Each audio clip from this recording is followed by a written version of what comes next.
औज़ुबिल्लाहिमिनश्शैतानिर्रजीम बिस्मिल्लाहिर्रहमानिर्रहीम अस्सलाम वालेकुम। तो कैसे हैं आप सब लोग? उम्मीद है सब लोग खैर खैरियत से होंगे।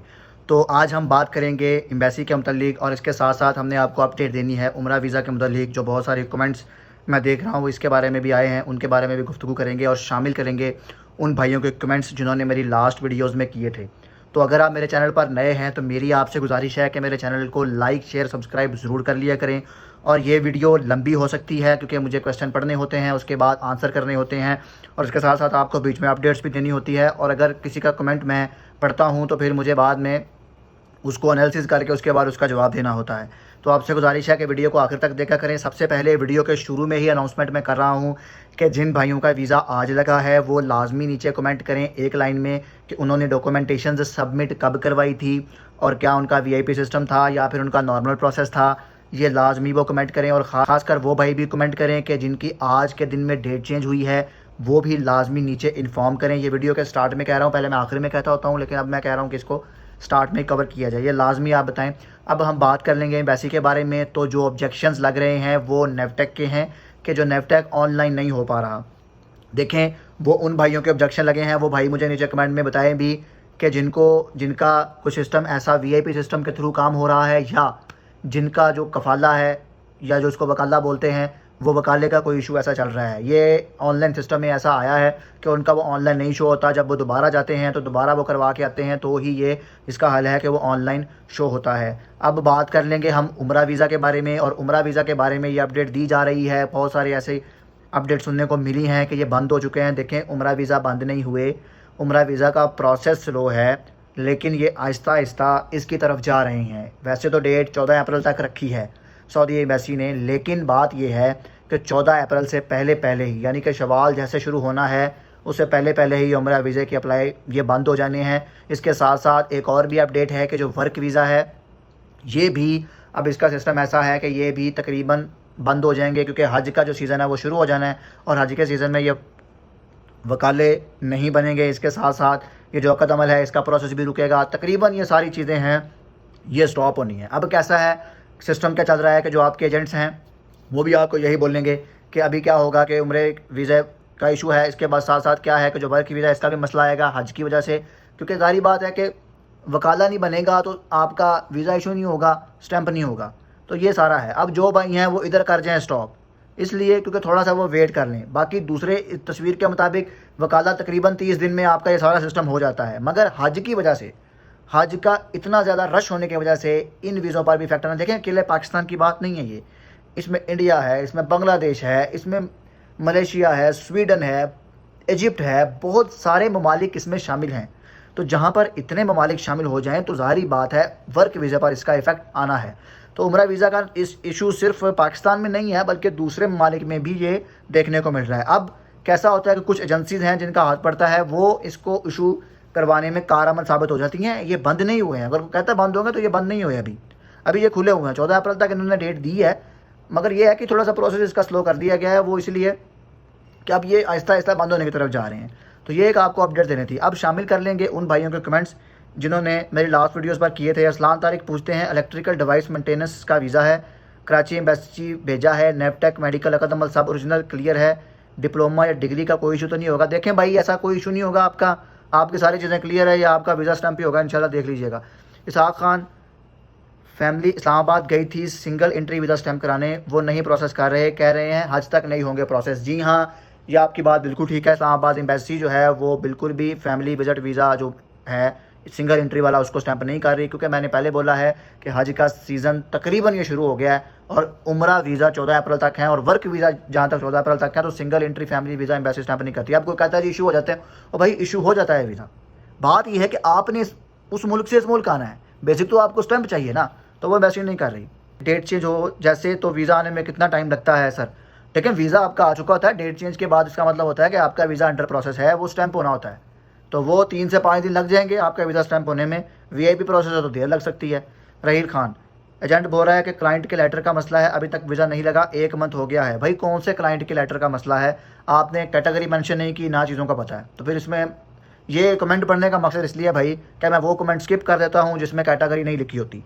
कैटेगरी नहीं लिखी, डॉक्यूमेंटेशन सबमिशन नहीं लिखी, तो वो कमेंट हम स्किप कर देते हैं। जैसे एक लाइन का कमेंट हम नहीं शामिल करते। वो इसीलिए शामिल किया है कि इस जैसे जितने भी कमेंट हैं वो सब स्किप कर दिए जाते हैं। पूछते हैं कि तकामल नेफटेक ऑनलाइन एम्बेसी में शो नहीं हो रहा था। वो सेंटर गए थे नेफटेक ऑफिस इस्लामाबाद में। उन्होंने कहा कि जिस दिन आप टेस्ट देते हो और रिजल्ट आ जाता है उसी वक्त टेस्ट ऑनलाइन होता है। असल मसला ये है कि जब ई नंबर पहले निकलता है और टेस्ट बाद में क्लियर हो जाता है, एजेंसी वाले न्यू ऑथेंटिक ई नंबर जिस पे 10 USD पे हो जनरेट करे तो इस तरह मसला हल हो जाएगा। एक तो सबसे इनका शुक्रगुजार हूँ कि इन्होंने जो इन्फॉर्मेशन दी है ये पहले पढ़ी है, मैंने कमेंट पढ़ के इसलिए बताई है कि ये इन्फॉर्मेशन उन्होंने ऑथेंटिक दी है। सबसे पहले मैं इनका शुक्रगुजार हूँ। इन्होंने इनका नाम मुझे नहीं पता है, इनका नाम कोई अल्फ़ाबेट्स में लिखा हुआ है लेकिन वो समझ में नहीं आ रहा। लेकिन इन भाई का शुक्रिया कि जिन्होंने इन्फॉर्मेशन दी है। एक बार दोबारा सब सुन लें कि जिनका नेफटेक तकामल ऑनलाइन शो नहीं हो रहा वो ये करें कि वो एजेंसी वाला न्यू ऑथेंटिक ई नंबर निकाले $10 की फ़ीस पे करके, और फिर आप जाएंगे तो इस तरह ये मसला हल होगा। ये कमेंट पढ़ा भी है, मैं इसको लाइक भी कर दिया, तो वो भी आप जाके ये पढ़ सकते हैं। शहीन SMS का कोई जवाब नहीं दिया, आपने लॉन्ग SMS था इसलिए। देखिए आपका मुझे कमेंट शो नहीं हुआ, आप दोबारा कमेंट कर सकते हैं और काइंडली इसको दोबारा आप लिख दें, मैं पढ़ लूँगा। वो शायद आपने वो कमेंट बहुत पुरानी किसी वीडियो में किया होगा। मेरी कोशिश होती है कि मैं जो लास्ट वीडियोस के कमेंट हैं मैं वो पढ़ता हूँ क्योंकि वो आए हुए होते हैं। तो इसलिए आप दोबारा ये जो आप वीडियो देख रहे होंगे इस वीडियो के नीचे अपना कमेंट लाजमी कर दें, तो पढ़ के आपको जवाब मेरी कोशिश होगी मैं आपको नीचे दे दूँ या फिर वीडियो में दे दूँ। शाहिद खान पूछते हैं ई नंबर एक्सपायर हो जाए तो वीज़े का मसला आएगा या नहीं, काइंडली रिप्लाई करना। जाहिर बात है मेरे भाई, जब डेट चेंज हो कितने दिन बाद पासपोर्ट मिलेगा। देखें कितने दिन बाद पासपोर्ट उसी दिन ही मिलेगा जब आपका वीज़ा स्टैंप होगा। वीज़ा स्टैंप होने के बाद भी 3 से 5 दिन लग जाते हैं। लास्टिंग फैक्ट्स लास्ट वीडियो में भी कमेंट शामिल किया था, अब भी कर रहा हूँ कि भाई 10 मार्च को वीज़ा अप्लाई किया था, लेकिन बात यह है कि ये जो उम्रा वीज़ा है ये आहिस्ता आहिस्ता बंद होने की तरफ जा रहे हैं, इसलिए आपको रिस्पॉन्स नहीं आया होगा। लेकिन कुछ एजेंसीज़ को रिस्पॉन्स आ रहे हैं और ये वीज़े लग रहे हैं। आपका वर्क वीज़ा है, ई नंबर और डेट चेंज हुई है 12 मार्च को, लेकिन वीज़ा स्टैंप नहीं हुआ। जबकि इनके कोलीग का ई नंबर की डेट भी चेंज हुई है और वीज़ा भी लग गया और डबल बार कोड भी आ गया। कुछ इस तरह का सिस्टम है मेरे भाई। पहली बात यह है कि जब ड्रॉप बॉक्स के थ्रू डॉक्यूमेंटेशन अंदर जाती है तो वो ये नहीं होता कि आप सबके सेम डेस्क पे जमा हो रहते हैं। कभी कभी उधर डेस्क लगे हुए हैं, कभी किसी डेस्क पे चला जाता है, कभी किसी डेस्क पे चला जाता है। हर डेस्क पर एम्बेसडर और बैठा होता है लगाने वाला, तो जारी बात है उनका उधर गया होगा तो वो लग गया होगा, आपका भी वेटिंग में होगा, तो इसलिए आप वेट करें, लग जाएगा। नरशद इन्होंने कहा कि 18 फ़रवरी को ई नंबर की डेट शो हो रही है, अभी तक डेट चेंज नहीं हुई। इनका VIP सिस्टम है, तो मेरे भाई VIP सिस्टम को टाइम लगता है, थोड़ा वेट करें, ये आपका वीज़ा लग जाएगा। इशू ये है कि जो न्यू वर्क वीज़े हैं वो नहीं बन रहे। अब ये जो बड़ी ईद के बाद ही, जब ये आज का सीज़न ख़त्म होगा तो ये बड़ी ईद के बाद ही ये वर्क वीज़ा इशू होंगे। ये वो हैं जो नए वकालों की बात कर रहा हूँ, जिनको इशू हो गए उनका तो प्रोसेस में स्टैंप होना है, तो इंशाल्लाह वो स्टैंप हो जाएंगे। मैं सिंगल एंट्री वीज़ा के लिए बता रहा हूँ कि जो सिंगल एंट्री वीज़ा वाले हैं इनका सिस्टम ये है कि ये अब एम्बेसी इनके वीज़े स्टैंप नहीं कर रही। जिनको ये इशू हुए हैं वो जो 13 मार्च तक जिनका सिस्टम है वो वही वीज़ा स्टैंप हो रहे हैं, वो वही वीज़ा पकड़ रहे हैं तहसील ऑफिस में। तो इसलिए ये भी आप जो सबमिशन है तहसील ऑफिस में ये 13 मार्च तक के लोगों के लिए, उसके बाद की वो एम्बेसी नहीं पकड़ रही। तो ये भी आपको एक अपडेट देनी थी। अली अब्बास इन्होंने एजेंट को पैसे दिए हैं और कुछ इस तरह कर रहे हैं कि इनको ई नंबर तो मिल गया है या पता नहीं कौन सा नंबर है। देखिए अगर आपको ई नंबर मिल गया है या आपकी कमेंट की मुझे समझ नहीं आई, या तो आप दोबारा इस कमेंट को करें कि एजेंट पैसे किस चीज़ के ले रहा है आपसे, मेडिकल के या नेफटेक के या कुछ इस तरह के ले रहा होगा, तो आपका वो वीज़ा मंगवाएगा या वकाला बनवाएगा, कदमल बनवाएगा, उस चीज़ का वो ले रहा होगा जिस तरह की आपने कमेंट किया मुझे समझ आई है। हेरिटेज कहते हैं टेक्निकल आज़ाद वीज़ा है, डॉक्यूमेंट्स 20 दिन पहले के जमा हुए हैं। एजेंट से पूछो तो कहता है डॉक्यूमेंट्स जमा है पर अभी तक डेट चेंज नहीं हुई। नेफटेक कैटेगरी में वीज़ा नहीं आता, लेकिन एजेंट ने कॉल की कि अपना कोई डिप्लोमा सेंड करो। ऐसा कुछ सीन होता है वीज़ा स्टैंपिंग के लिए, डिग्री डिप्लोमा डिमांड की जाए। मेरा कमेंट रीड कीजिएगा। देखिए बात यह है कि उन्होंने आपका आज़ाद वीज़ा निकाला है तो उन्होंने वकाला उस हिसाब से बनवाया होगा, वो वकाले के लिए आपका डिप्लोमे की ज़रूरत होगी, इसलिए वो आपका डिप्लोमा मंगवा रहा होगा। देखिए ये एजेंट्स हैं इस तरह ये मंगवा लेते हैं, ऐसा सीन होता है। आपका आज़ाद वीज़ा है तो वो उस हिसाब से उसने आपसे डिप्लोमा मंगवाया। कहते हैं 18 फरवरी को डॉक्यूमेंट्स एजेंट ने मेरे सामने कराची एम्बेसी सेंड किए, 18 मार्च को डेट चेंज हुई और एजेंट कह रहा है फ्राइडे तक पासपोर्ट सारे डॉक्यूमेंट्स वापस आ जाएंगे। वीज़ा कितने दिन में लगेगा, पासपोर्ट कब तक वापस आ जाएगा। देखें ये आपका अगर आपकी डेट चेंज हो गई है तो कल या तकरीबन आप नेक्स्ट वीक में मंडे ट्यूसडे को आपको इंशाल्लाह ये आपका पासपोर्ट और ये सिस्टम मंडे ट्यूसडे तक आपका आ जाएगा ये पासपोर्ट एजेंट के पास। 3 से 5 दिन लगते हैं, 3 से 5 दिन में ये सारा हो जाता है।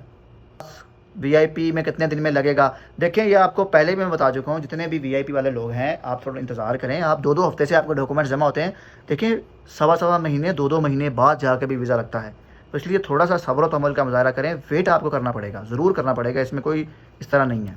जिन माजिद ये आपका मैंने कमेंट पढ़ लिया है, देखें थोड़ा सा आपको वेट करना होगा। मेडिकल वाकई ही ऑनलाइन शो होता है और ये होना चाहिए, अगर नहीं हो रहा तो ऑब्जेक्शन लगता है, ये बाहर आता है, इसीलिए ही आपको एजेंट ने दोबारा बोला है। जब ये दोबारा जमा होता है ना तब उतना टाइम नहीं लगता जितना आपको पहले से लगता है। तब ये आपको थोड़ा कम टाइम लगता है, लेकिन वो आपका मेडिकल जो है ना वो सेव हो जाता है। तो कहते हैं कि I want to know about my E number, searching by passport number, my visa house driver, I have given VIP system fee to the agent but couldn't find my E number, please send me the link, my document has been admitted in 25/1/25, passport number, nationality, visa type, mission Karachi, image code, all these details put in blanks, but the website shows an error occurred by to another time. Please guide me. It is possible that without e-number visa can stamped in VIP system. Till now e-number is shown on my passport. देखें ऐसा नहीं होता फैसल भाई, आपका visa आपको जनाब ई number आपका होगा, सारी बात है, उस पर सारा सिस्टम होना है, लेकिन ये गेट एप्लीकेंट डाटा में शो हो रहा है। अगर नहीं शो हो रहा तो आपका भी अप्लाई नहीं होगा, या अगर आपका शो हो रहा है आप चेंज करवा रहे हैं या कुछ ऐसा इशू है, लेकिन ये आपका उधर मोफा की वेबसाइट पर गेट एप्लीकेंट डाटा में जाके ये शो होता है, जाके अपना डालें। और आपको अगर शो नहीं हो रहा तो इसका मतलब आपका नहीं बना, आपका वकाला अभी तक नहीं बना, सिर्फ अगर मैं आपको ये बात करूँ। तो ये थी मेरी आज की वीडियो। मैं उम्मीद करता हूँ वीडियो पसंद आई होगी। किसी भाई को मसला है या जिसका कमेंट रह गया वो इस वीडियो के नीचे करे, इंशाल्लाह उसको रिप्लाई ज़रूर करेंगे। मिलते हैं नेक्स्ट वीडियो में। अल्लाह हम नासिर।